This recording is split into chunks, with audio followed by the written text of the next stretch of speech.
श्री भक्तमाल जी का पाठ हमारे अत्यंत प्रिय और समादरणीय श्री गिरधर गोपाल शास्त्री जी करा रहे हैं। सन 2001 में जो प्रयाग कुंभ हुआ था, तब से लेके ये अब तक प्रत्येक कुंभ में के साक्षी हैं।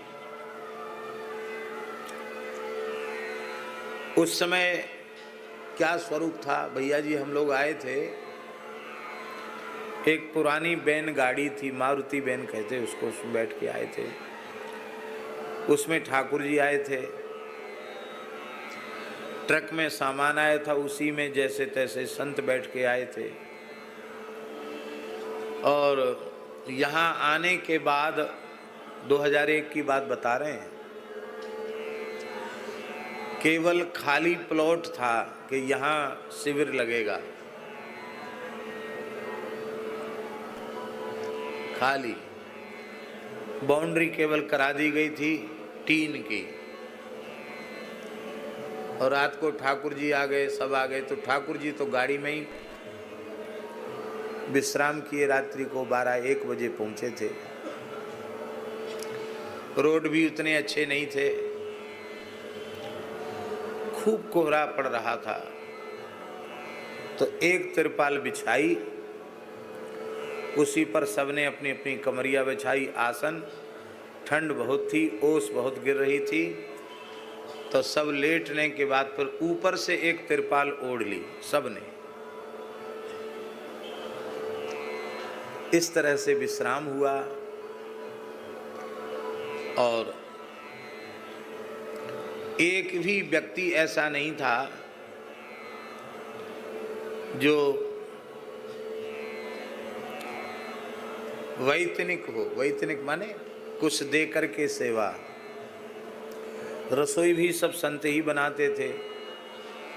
ये गंगादास, प्रहलाद दास, दीनबंधु दास, राम गोपाल दास, राम जी, ये सब उस समय के विद्यार्थी थे और बच्चे ही थे। लेकिन इन लोगों ने इतना श्रम किया भैया जी, बर्तन भी, पात्र भी, अमनिया करना, बड़े बड़े कड़ाह भगोना सब लेके आए थे वृंदावन से। और लगभग 2-2 क्विंटल आटे की रोटी लंगड़ पर बैठकर सेकना।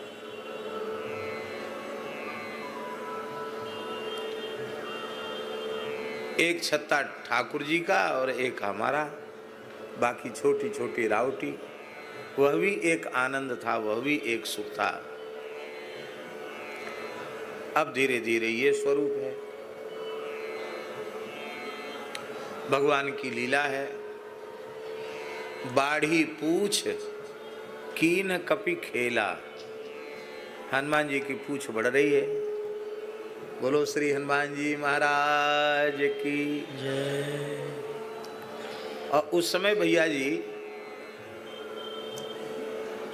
अपने आसपास के जितने खालसों के संत सब यहीं प्रसाद पाने आते थे। उसका कारण कि पूड़ी नहीं, लकड़ी की लंगड़ की बढ़िया रोटी, खूब चकाचक घी से तर, दाल भात, फुल्का साग। और 2001 में भी 5-5 रुपए दक्षिणा रोज थी, नित्य प्रति। सब संत प्रसाद पाते थे। और अमरनाथ जी वाले कुछ सज्जन आए थे, उन्होंने क्षेत्र संभाला, तो अखंड चाय और अखंड प्रसाद, पूड़ी साग और राजमा भात, ये वो लोग बांटते थे। उस समय इतनी अधिक चमक दमक कहीं भी नहीं होती थी। ज़्यादा पुरानी बात नहीं है, 2001 की बात है। तो कहीं से भी कोई जनता पूछती थी कि कहाँ भोजन की व्यवस्था है, तो पुलिस थाने वाले, पुलिस वाले कहते थे पहाड़ी बाबा में चले जाओ, वहाँ 24 घंटे प्रसाद है। क्योंकि क्षेत्र हमेशा चलता था, दिनों रात चलता था, रात में भी दिन में भी।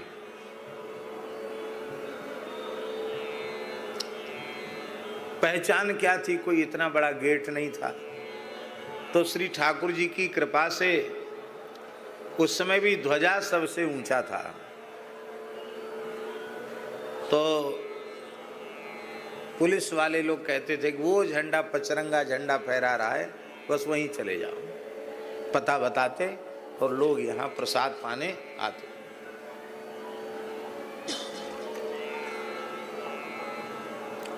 इस प्रकार से भगवत कृपा से वह कुंभ संपन्न हुआ।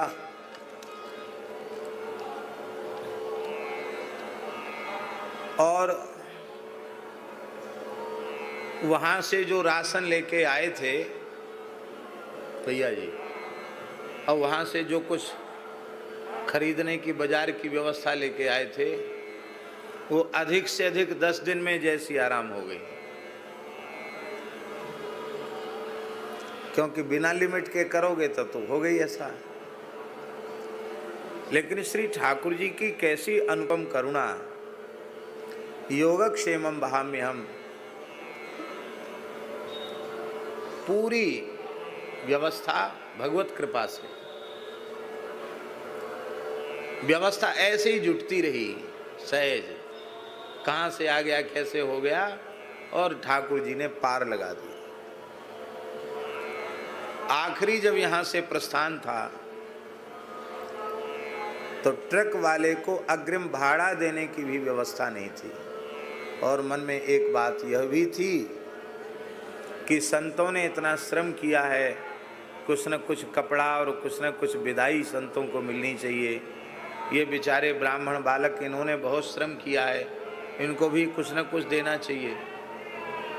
पर जाने की व्यवस्था तो वृंदावन तक की भी नहीं है, कैसे होगा।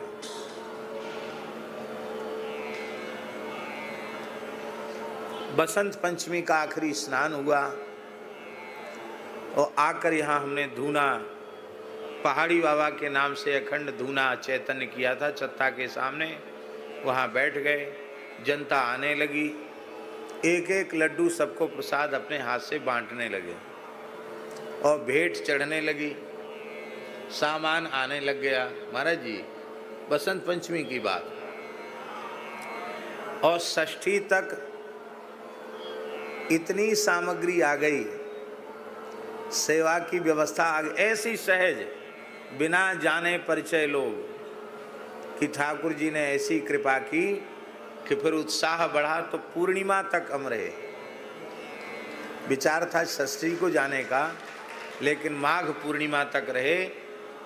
माघ पूर्णिमा का त्रिवेणी स्नान करके आप फिर प्रस्थान किया। सब संतों की जो कुछ जैसी व्यवस्था थी उसके अनुरूप सब संतों का, ब्राह्मणों का सत्कार भी हुआ। और यहाँ से राशन कुछ बच गया, अब वो कहाँ जाए, तो उसको लेके वृंदावन गए। तो पूज्य गुरुदेव पहाड़ी बाबा महाराज बोले, अरे भाई, ये धाम क्षेत्र की वस्तु है, इसको हम स्थान में नहीं रखेंगे। गंगा जमुना के किनारे से लेके आओ, स्थान में नहीं रखेंगे, इसका भंडारा करो, और जितना भंडारा में लगे उतना भंडारा में, और बाकी बचा हुआ आसपास के संतों के यहाँ भिजवाओ, यहाँ नहीं रखना। यहाँ रघुनाथ जी की जो पहले से व्यवस्था है उतना ही ठीक है। सब जगह जगह वितरित हुआ। भगवान, अब लोग कहते हैं कि भगवान की कृपा, भगवान की करुणा, भगवान की सत्ता, भगवान की महत्ता, भगवान की महिमा हमारी समझ में आता, इससे अधिक और क्या होगा। पद पद पर भगवान अपनी अहेतुकी कृपा की अनुभूति हम लोगों को कराते हैं। बस हरि गुरु संतों की कृपा से वैसा अंतःकरण बन जाए तो हर क्षण श्री ठाकुर जी की अपार कृपा की अनुभूति होती है। ये बिल्कुल पक्की बात है। यहाँ जो कुछ हो रहा है, यहाँ नहीं, पूरी दुनिया में जो कुछ हो रहा है, वो सब केवल भगवान के अनुग्रह से ही होगा, भगवान की कृपा से हो रहा है। भगवान ही करता है और भगवान ही कारयिता हैं, ये बात हम लोगों के मन में पक्की बनी रहनी चाहिए। उत्सव महोत्सव भी नित्य हो रहे हैं। सप्ताह कथा का भी पहले कई लोगों का प्रस्ताव आया, लेकिन एक तो सप्ताह कथा श्रम साध्य तो है ही है, फिर सत्संग का सुख उसमें कम है, इसलिए हमने कहा नहीं, कोई कथा वथा नहीं, ऐसे ही ठाकुर जी को अरण्य कांड सुनाएंगे यथामति यथा समय। तो भगवत कृपा से वह चल रहा है। सुंदर रास विहारी जी की लीला हो रही है। वैसे आज सप्तमी होनी चाहिए थी तिथि के क्रम के अनुसार, लेकिन 2 षष्ठी हो गई, इसलिए कल भी षष्ठी थी और आज भी षष्ठी है और कल सप्तमी है, माघ कृष्णा सप्तमी। माघ कृष्णा सप्तमी जगतगुरु श्रीमदाद्य रामानंदाचार्य भगवान के आविर्भाव की तिथि है, प्राकट्य की तिथि है। और हम सब कितने भाग्यशाली हैं कि जिस तीर्थराज प्रयाग में आचार्य चरण का आविर्भाव हुआ, उसी प्रयाग में हम लोग उनका जयंती महामहोत्सव मनाने जा रहे हैं। तो कल की सूचना यह है कि कल आचार्य चरण का एक मधुर स्वरूप श्री विग्रह अपने मलुक पीठ में विराजमान है, वो आए हैं। भगवान शालिग्राम जी के सहित उनका पंचामृताभिषेक होगा, सबको पंचामृत मिलेगा। योगेंद्र शास्त्री जी सारी तैयारी रखेंगे और कल विशेष रूप में खीर का ही भोग लगेगा, क्योंकि आचार्य चरण उन्होंने जीवन पर्यंत पायस को ही अपने आहार के रूप में ग्रहण किया, इसलिए कल विशेष रूप में ठाकुर जी को खीर का भोग लगाया जाएगा। आचार्य चरण को खीर का भोग लगेगा और सब लोग खीर प्रसाद ही तृप्त होकर के पाएंगे। और विशेषता रहेगी कि वो सब गोव्रती खीर होगी।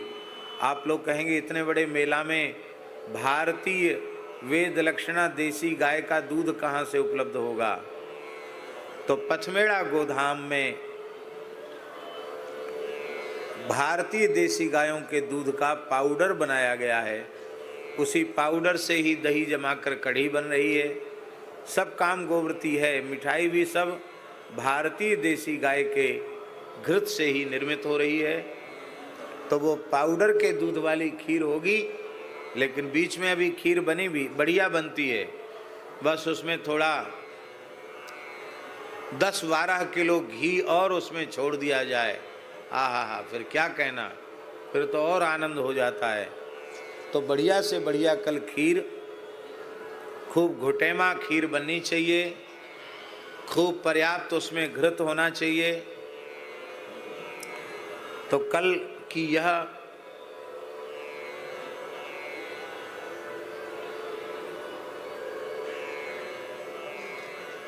कुछ मन में भाव आ गया तो कहने चले।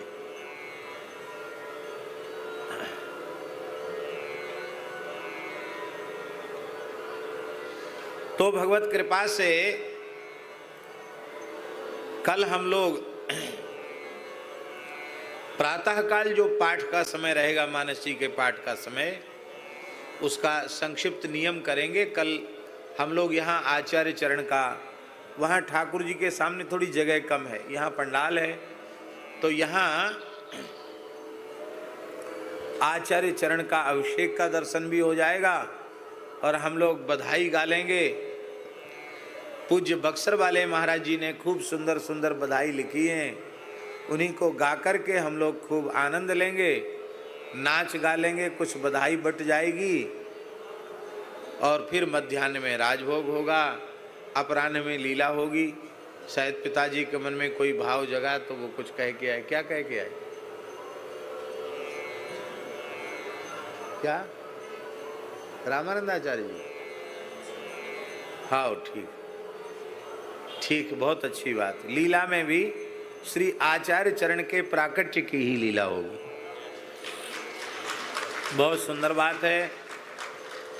और एक सूचना और है कल की, कल आचार्य चरण की भव्य शोभा यात्रा निकलेगी। उसमें तीनों अनी अखाड़े चतुसंप्रदाय सभी संत महंत होंगे। डाकोर खालसे से सवारी निकलेगी, त्रिवेणी तक जाएगी घूम फिर के, और त्रिवेणी धाम खालसा में खोजी द्वाराचार्य ब्रह्मपीठ श्री त्रिवेणी धाम में, जहाँ के सिद्ध संत खोजी द्वाराचार्य परम पूज्य श्री स्वामी नारायण दास जी महाराज त्रिवेणी वाले महाराज जी रामानंद संप्रदाय के सिद्ध संत थे। उन्हीं के शिविर में वर्तमान काठिया परिवाराचार्य ब्रह्मपीठाधीश्वर श्री रामवृक्षपाल दास जी महाराज श्री महंत हैं। उन्हीं के खालसे में कल सब संत जाएंगे। थोड़ी देर वहाँ भी संतों का आदर सत्कार होगा और थोड़ी आचार्य चरणों की चर्चा भी होगी। तो कल हमको शोभा यात्रा में भी जाना पड़ेगा, किंतु लीला का क्रम यथावत रहेगा।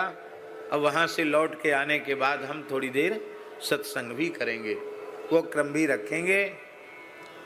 और परसों की एक सूचना है। परसों लीला के तुरंत बाद हम थोड़ी सी चर्चा करने के बाद फिर यह मंच महापुरुषों को अर्पित कर देंगे। तो कुंभ के कई दिव्य महापुरुष पधारेंगे। और कल तो शोभा यात्रा तो समय नहीं मिलेगा, पर परसों 22 तारीख को श्री जगतगुरु श्रीमदाद्य रामानंदाचार्य भगवान के चरण कमलों में सभी महापुरुष 10-20 जो भी विशिष्ट महापुरुष आवेंगे, वे अपनी भावांजलि आचार्य चरणों में अर्पित करेंगे।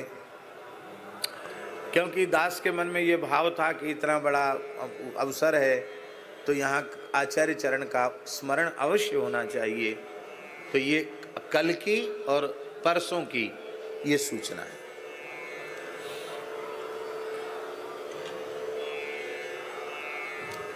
तो यहाँ कई महापुरुषों के परसों दर्शन होने वाले हैं और खूब आनंद होगा। कहाँ तक हो गया था? 20 तक हो गया था। कवितावली उत्तरकांड 20 छंद तक हो गया था, उसके आगे है।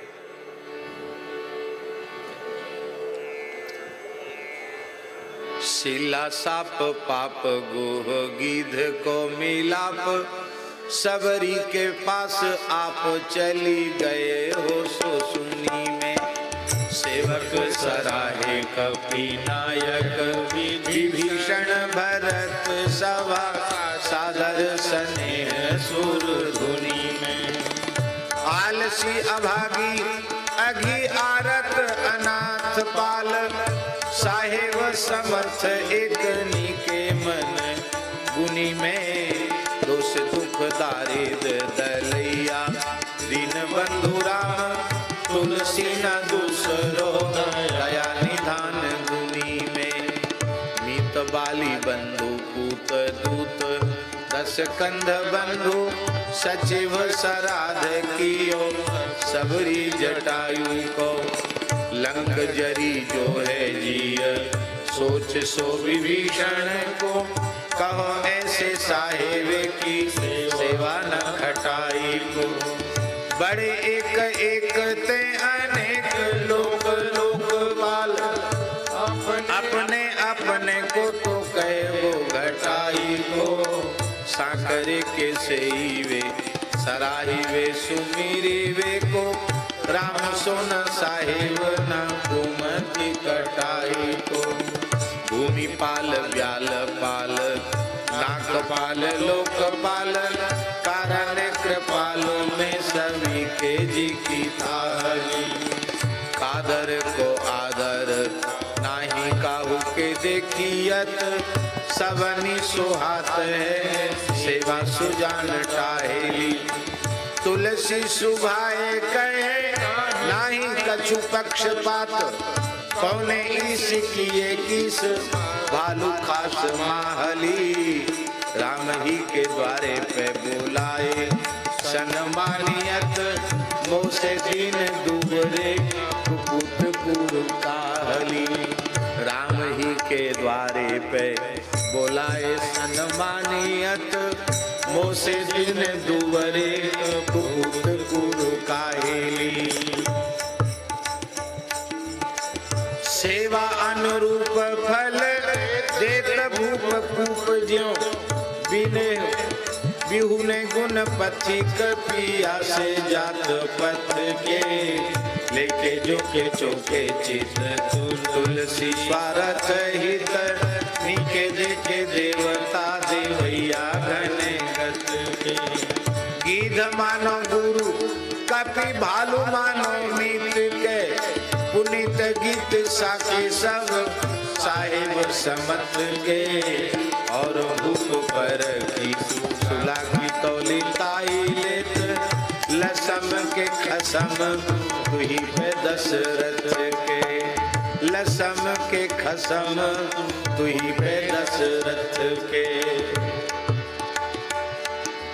रीति महाराज की निभाजिए जो मांगनो सो दोष दुख दारिद्र दरिद्र के छोड़िए नाम जाको काम तरु देत फल चारिताई तुलसी बिहाए के बबूर ऋण गोड़िए जांचे को नरेश देश देश को कलेश करे देह को प्रसन्न है बड़ी बड़ाई बोड़िए कृपा पात्रनाथ लोकनाथ नाथ सीतानाथ तज रघुनाथ हाथ और काई ओढ़िए तज रघुनाथ हाथ और काई ओढ़िए सीताराम सीताराम सीताराम सीताराम सीताराम सीताराम सीताराम सीताराम सीताराम सीताराम सीताराम सीताराम सीताराम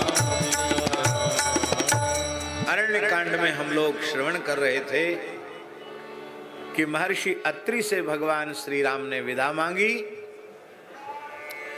और महर्षि अत्रि ने कहा कि भगवान आप अंतर्यामी हैं, हम कैसे आपसे कहें कि आप जाएं, आप तो सदा सर्वदा हमारे तन में मन में प्राण में आश्रम में निरंतर निवास करें, आपको जाने को भला कौन कह सकता है। महर्षि प्रेम विभोर हो गए, उनके नेत्रों से प्रेम जल बहने लग गया, रोमांच हो गया और मुनि पद कमल नाई कर शीशा चले बनहि सुर नर मुनि ईसा। महर्षि के चरण कमलों में प्रणाम करके सुर नर मुनि सबके स्वामी भगवान आगे चले। आगे चलने पर विराध ने मार्ग रोक लिया।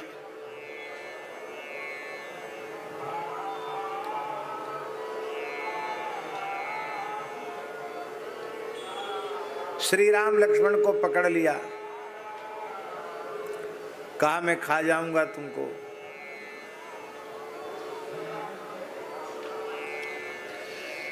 मेरा नाम विराध है। विराध, विराध शब्द का अर्थ समझते हैं?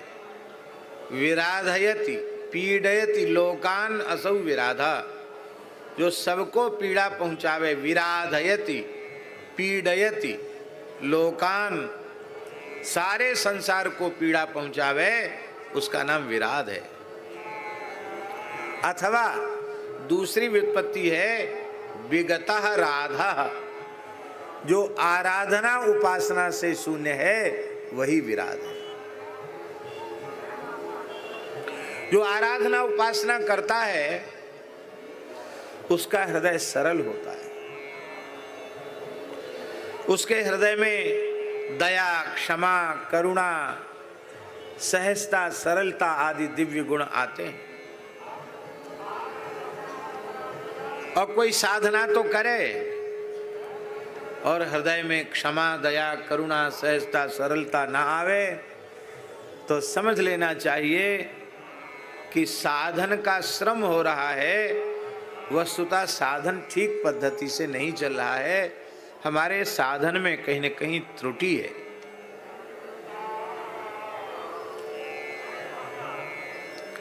वाल्मीकि रामायण में एक बड़ी सुंदर बात है। जानकी जी कह रही हैं, हे राक्षस श्रेष्ठ,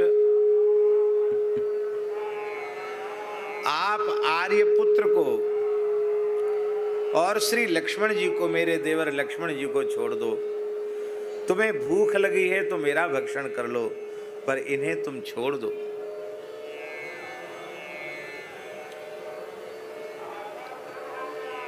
भगवान नरनाट्य कर रहे हैं तो राम जी भी थोड़ा विलाप करने लगे।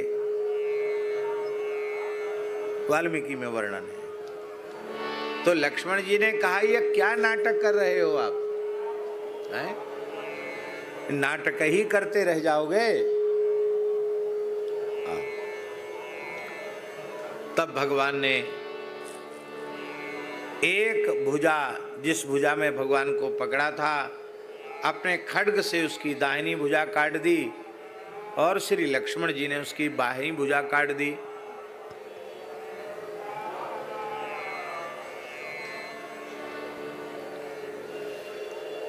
उसने कहा, देखो मुझे अस्त्र शस्त्र से भय नहीं है, इस स्त्री को छोड़कर तुम भाग जाओ, मैं तुम्हें मारूंगा नहीं। उत्सिज्य प्रमदाम एनाम अनपेक्षौ यथागतम त्वरमाणौ पालयेथाम नवाम जीवित माददे। भगवान ने कहा, रे मूर्ख, क्षुद्र धिक्त्वाम तुहीनार्थम मृत्यु मन्वेषसे ध्रुवम। अरे क्षुद्र, अरे नीच, तुझे धिक्कार है, तेरा भाव बड़ा दूषित है, दुष्ट है, तू अपनी मौत स्वयं ही खोज रहा है। रणे प्राप्स्यसि संतिष्ठ नवे जीवन विमुक्ष से। मैं चुनौती देता हूं युद्ध की, तू युद्ध कर, मेरे सामने जीवित बच नहीं सकता है। लक्ष्मण जी ने दाहिनी बाईं भुजा काट दी, राम जी ने दाहिनी भुजा काट दी, लेकिन वो मर नहीं रहा था, क्योंकि ब्रह्मा जी का वरदान था, अस्त्र शस्त्र से उसकी मृत्यु नहीं होगी। तब उसने खुद ही कहा कि महाराज, हमारे मरने का उपाय हम खुद ही बता रहे हैं, गड्ढा खोदो और गड्ढा खोद करके उसमें हमको पाट दो, ढक दो। क्यों? बोले, हम राक्षसों के संस्कार की पद्धति यही है। बोलो भक्तवत्सल भगवान की जय। इसी, ये वाल्मीकि में है। तो गड्ढा खोदा और उस गड्ढे में, बहुत गहरा गड्ढा खोदा, छोटा मोटा थोड़ी था विराध, उसको खोद करके डाल दिया ऊपर से, पत्थर मिट्टी पटक करके कब्र खोद दी उसकी, ऐसा कहो, आज की भाषा में कहो तो उसकी कब्र खोद के दफना दिया उसको। और वो खुद कह रहा है कि राक्षसों के संस्कार की पद्धति यही है। बोलो भक्तवत्सल भगवान की जय। हम किसी पर आक्षेप प्रत्याक्षेप नहीं कह रहे हैं, हम तो जो पोथी में लिखी हुई बात वो आपको बता रहे हैं। पर एक बात, हमारे यहाँ विरक्त संतों में भी कई संतों का भूमि संस्कार होता है। पुराणों में लिखा है, जलदाहे, ये गरुड़ पुराण का श्लोक है, जलदाहे भवेद विष्णु, स्थलदाहे भवेद शिवा, अग्निदाहे भवेद प्रेता, प्रेत कार्यस्तदुच्यते।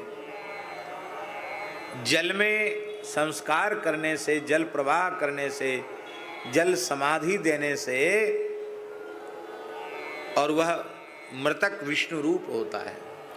पर जल समाधि की विधि गृहस्थ के लिए नहीं है, विरक्त संतों के लिए।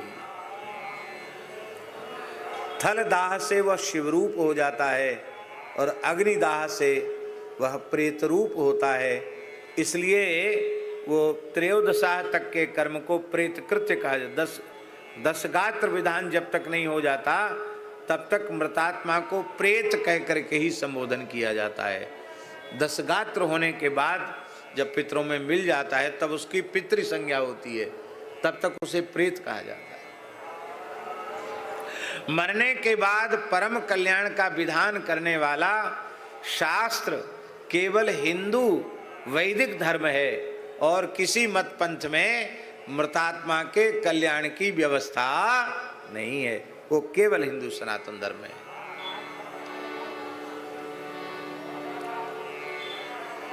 पर ये विराध ने जो कहा है वो दूसरी बात कही है। विराध ने कहा हम लोगों का इसी तरह से संस्कार किया जाना चाहिए। लगता है उसी भाव को एक समुदाय ने ग्रहण कर लिया और आज उसी परंपरा को वे लोग मान रहे हैं। हा।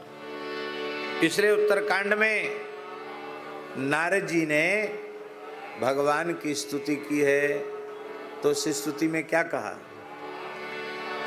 भुज बल विपुल भार मही खंडित, भुज बल विपुल भार मही खंडित, खर दूषण विराध बध पंडित, खर दूषण विराध बध पंडित, खर दूषण विराध बध पंडित, खर दूषण विराध बध पंडित।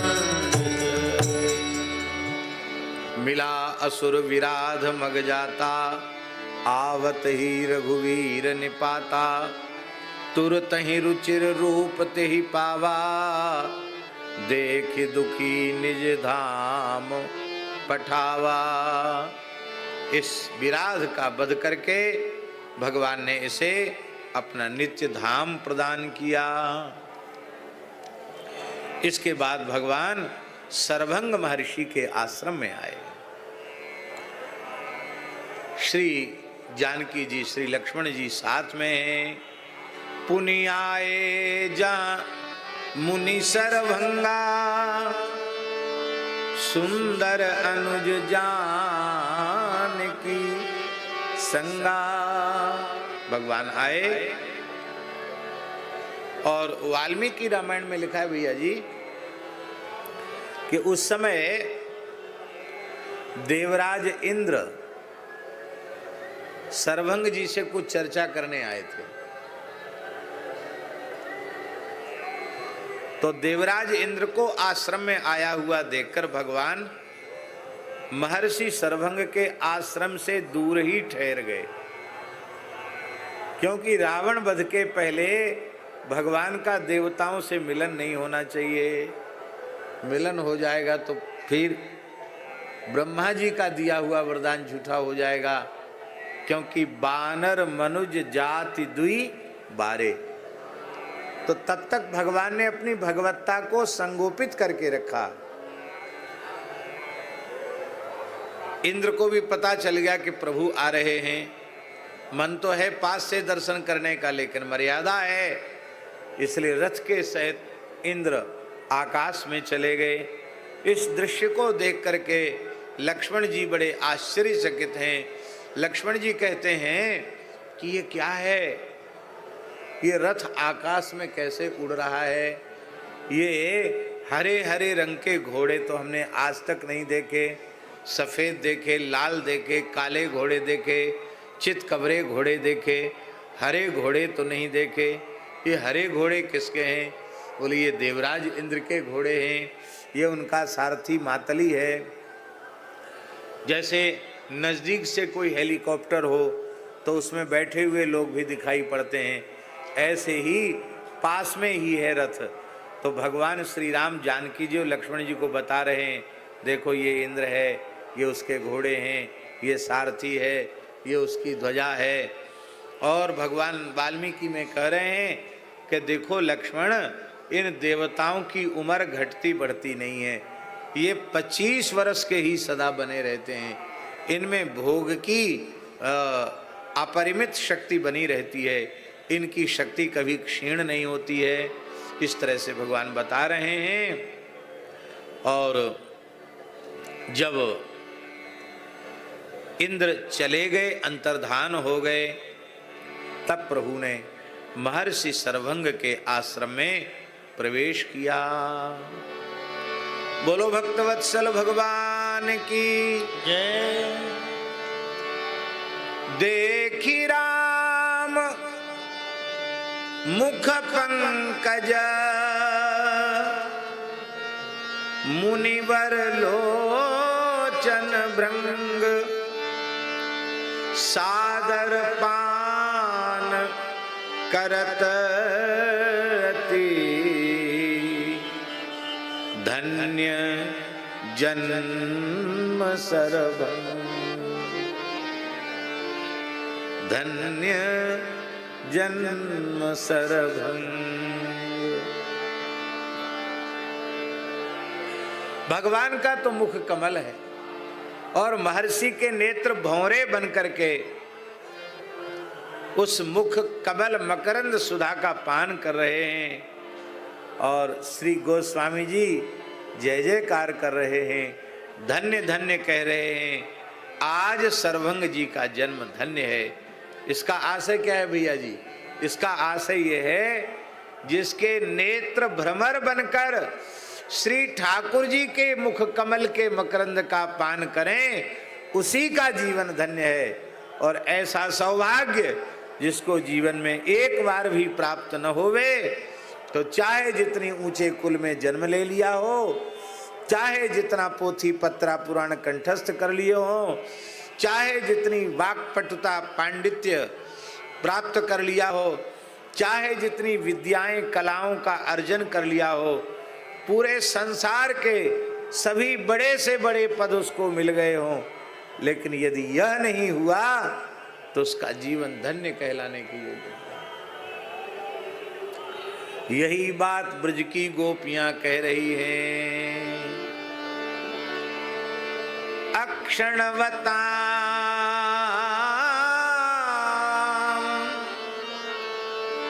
फलमिदं न परम विदामा सख्यः पशूननु विवेशयतो वयस्यै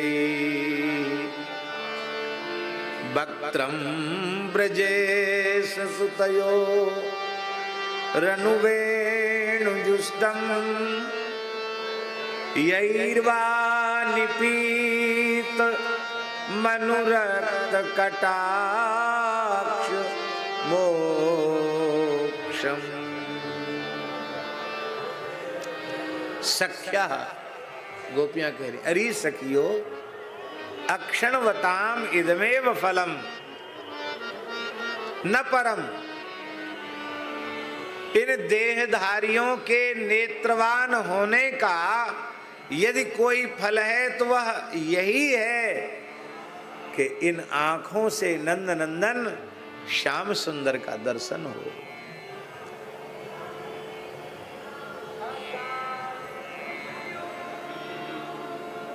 किसका दर्शन? कृष्ण बले ब्रजेश सुतयो, ब्रजेश सुतयो, श्री कृष्ण बलराम का दर्शन हो। गैया चराते, बंसी बजाते, मंद मंद मुस्कुराते कृष्ण बलराम का प्रेम भरी तिरछी चितवन से देखते हुए, मुस्कुराते हुए, गैया चराते हुए कृष्ण बलराम का दर्शन हो, यही इन आंखों का एकमात्र फल है। दूसरा फल नहीं।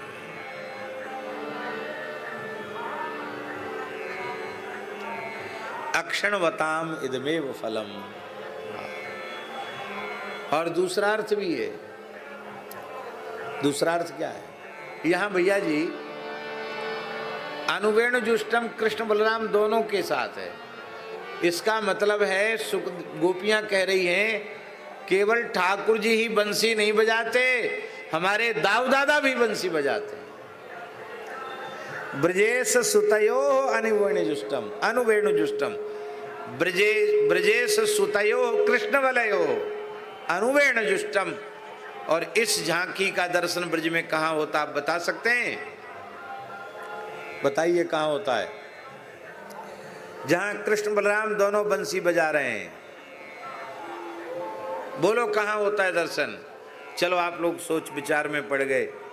नंद महल में, नंदगाम में कृष्ण बलराम दोनों बंसी, दोनों भैया एक साथ बजा रहे हैं। ये दर्शन नंद महल में होता है।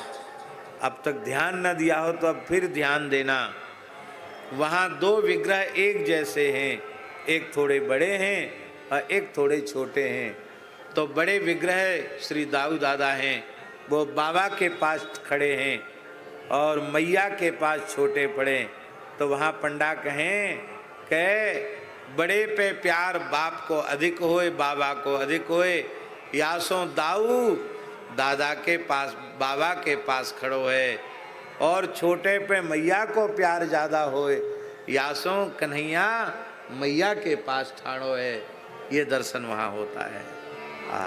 वहाँ सखा भी बंसी बजा रहे हैं। बड़ी प्यारी झांकी। बोलो नंद महल की जय। एक अर्थ और कहने का मन है, कह देते हैं। अक्षणवताम फलमिदं न परम विदाम सख्यः पशूननु बिबे सयतोर्वयस्यै वक्त्रं ब्रजेश सुतयो रनुवेणुजुष्टम् यैर्वा निपीतमनुरक्त कटाक्ष मोक्षम। एक अर्थ तो हो गया। दूसरा अर्थ ब्रजेश सुतयो। पहला अर्थ तो क्या? कृष्ण वलयो। और दूसरा अर्थ क्या है? ब्रजेशो वृषभानु और ब्रजेशो नंदश्च। ब्रजराज तो दोनों हैं, वृषभानु बाबा भी ब्रजराज हैं और नंद राय जी भी ब्रजराज हैं। तो ब्रजेश माने ब्रजेशो वृषभानु ब्रजेशो नंदा तयो सुता च सुतश्च सुतयो तयो अनुवेणुजुष्टम। ये अर्थ करेंगे तब क्या अर्थ होगा? तब अर्थ होगा ब्रजेश वृषभानु ब्रजेश नंद, ब्रजेश वृषभानु की सुता श्री राधा और ब्रजेश श्री नंदराय जी के सुत श्री कृष्ण, तयो राधा कृष्णयो अनुवेणुजुष्टम। सखी कह रही हैं श्याम सुंदर तो बंसी बजाते ही हैं, कभी कभी राधा रानी भी बंसी बजाती है। एक ही बंसी है, एक प्राण दो देह की झांकी है और बंसी दोनों के अधर पे विराजमान है। लाल जी के अधर पर भी बंसी विराजमान है और श्री प्रिया जी के अधर पर भी बंसी विराजमान है। आप लोग कहेंगे कि आप तो खींचतान का अर्थ कर रहे हैं। अरे भाई खींचतान का अर्थ नहीं। खींचतान नहीं तो क्या है? ठाकुर जी गैया चरा रहे हैं, गैया चराने में राधा रानी कहाँ से आ गई? सखा हैं, इतनी गैया हैं, वहाँ राधा रानी के साथ बंसी बजाने का क्या तुक है? जब ठाकुर जी बंसी निनाद करते हैं तो उनके बंसी के मधुर स्वर को, रव को सुन करके हिरन चौकड़ी भरते हुए आते हैं। गायें गिरिराज जी के शिखर पर चरती हुई होती है वो भी दौड़ी हुई हुंकार करती हुई आती हैं, कान ऊपर होते हैं, पूंछ खड़ी कर लेती हैं, ऐसी रज उड़ती है उनके खुरों से भैया जी कि वो लगता है कि वो रज नहीं है, बादल बन जाते हैं रज के, और ऐसा लगता मानो बादलों के बीच से गायें आ रही हैं। अब उस वेणु को सुनकर गायों की और मृगों की तो ये दशा है, और ग्वाल बाल भी बेसुध हो जाते हैं, चित्र लिखित से रह जाते हैं। और उसी रज का आश्रय लेकर के श्री कृष्ण किसी कुंज में प्रवेश करके, किसी निवृत्त निकुंज में, जहाँ सहचरियों के सहित श्री किशोरी जी अपने प्राण जीवन धन के दर्शन की प्रतीक्षा कर रही हैं, धीरे से। अब इनकी तो भाव समाधि लग गई, उत्सव मग्न हैं, डूब गए हैं वंशी की मधुर ध्वनि में, और श्री ठाकुर जी निकट पहुंच जाते हैं श्री किशोरी जी के। और जैसे ही निकट पहुंचते हैं, अपने प्राण प्रियतम को देख करके श्री किशोरी जी दौड़ती हैं, ठाकुर जी दौड़ते हैं और आलिंगनबद्ध हो जाते हैं। इस झांकी का श्री कृष्ण करणामृतकार श्री विल्व मंगल जी ने बड़ा सुंदर स्मरण किया है। पल्लवारुण पाणि पंकज, पल्लवारुण पाणि पंकज, संगी वेणुरवा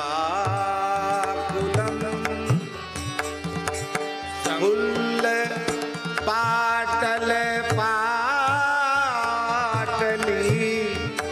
परवादी पाद सरोरुहम्।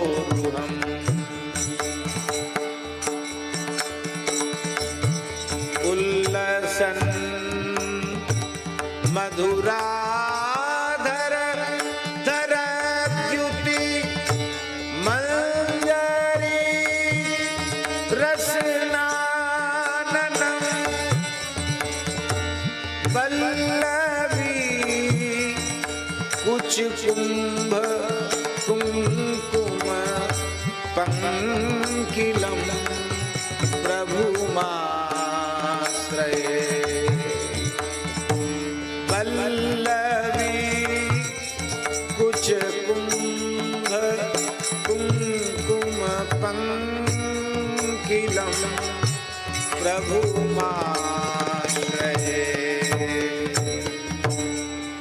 आहा, श्याम सुंदर के पल्लवारुण पाणि पंकज, नए नए कोमल लाल लाल रंग के चिकने चिकने पल्लवों के जैसे अति सुकोमल स्निग्ध चरण कमल है।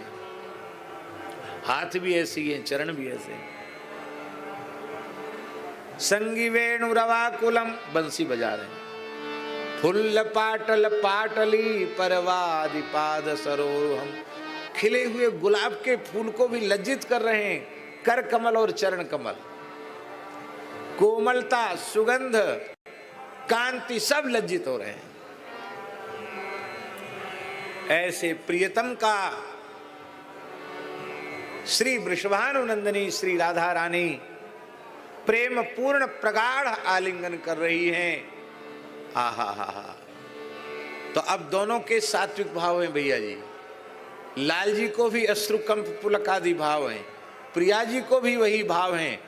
तो वो स्वेद जो हुआ है प्रियतम के दर्शन से, उससे जो सहचरियों ने वक्ष का श्रृंगार किया है, केसर कुमकुम चंदन से पत्रावली बनाई है, वो गीली हो गई है। और उसको जब ऐसी श्री किशोरी जी ने अपने प्राण जीवन धन श्रीमन नित्य निकुंज विहारी का आलिंगन किया है, तो उनकी बनमाला और उनका वक्षस्थल वो प्रिया जी के वक्ष का जो दिव्य चंदन का पंख है उससे पंकिल हो गया है। वो चंदन ठाकुर जी की छाती पर लग गया है। और अब ऐसे एक प्राण दो देह हो गए हैं, अब हम कैसे वर्णन करें। और उन एक प्राण दो देह श्री ठाकुर जी का, आहा, अब बांसुरी लिए हुए हैं और एक चरण ठाकुर जी का, एक चरण श्री जी का, एक कर कमल ठाकुर जी का, एक कर कमल श्री जी का, और कैसी नील पीत द्युति एक साथ मिलकर एक हो रही है और बंसी बजा रहे हैं। श्यामा जी भी बजा रही हैं, लाल जी भी बंसी बजा रहे हैं। कभी स्वर फूंकते हैं लाल जी, कभी स्वर फूंकती हैं श्री किशोरी जी। बड़ी सुंदर झांकी हो रही है। आहा हा, ये कैसी झांकी है? कांति ही सीता मृषति निंदित शारदेन्दुर यत्रैकतो विलसिता मसितांग शोभां वृंदावने कृतयामुनगांग संगम राधा मुकुंद युगलम तदहम नमामि। ऐसे एक प्राण दो देह की झांकी का दर्शन करना, अरे सखियों, इन आंखों का एकमात्र फल यही है। वृंदावने कृतयामुन गांग संगम। वृंदावन में प्रयाग नहीं है, पर वृंदावन में प्रयाग प्रकट हो गया। ये वृंदावन का प्रयाग क्या है? वृंदावन की यमुना है श्री कृष्ण और वृंदावन की गंगा है श्री राधा, और दोनों मिल गए। संत भगवान सूर्याकांत है नगर। तो वृंदावने पिकृत यामुन गंग संगम, गंगा यमुना का संगम हो गया। आप लोग कहेंगे तो गंगा यमुना का संगम हुआ तो द्विवेणी संगम कहेंगे, त्रिवेणी संगम कहां से होगा?